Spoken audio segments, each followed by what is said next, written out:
சில சிறப்பு வரைபடங்கள். அட்டவணையில் ஆண்டுகளின் எண்ணிக்கையும் இயந்திரத்தின் மதிப்பும் கொடுக்கப்பட்டுள்ளது. 5வது ஆண்டில் இயந்திரத்தின் உத்தேச மதிப்பை கணக்கிடுவோம்.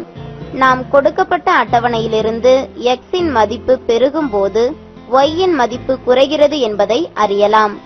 எனவே இது எதிர் மாறுதலை உடையதாகும். எனவே y directly proportional to 1/x, xy is equal to k. இங்கு k என்பது விகித சம மாறிலி ஆகும்.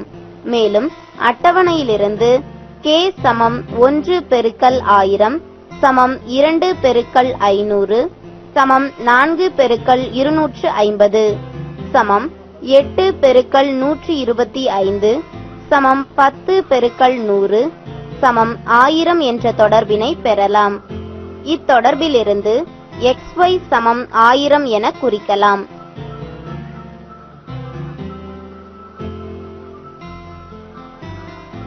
x அச்சின் மீது 1 சென்டிமீட்டர் சமம் 1 அலகு மற்றும் y அச்சின் மீது 1 சென்டிமீட்டர் சமம் 100 அலகுகள் உள்ளவாறு அளவு திட்டத்தினை தேர்ந்தெடுத்து அட்டவணையில் உள்ள புள்ளிகளை வரைபட தாளில் குறித்து இணைக்கவும்.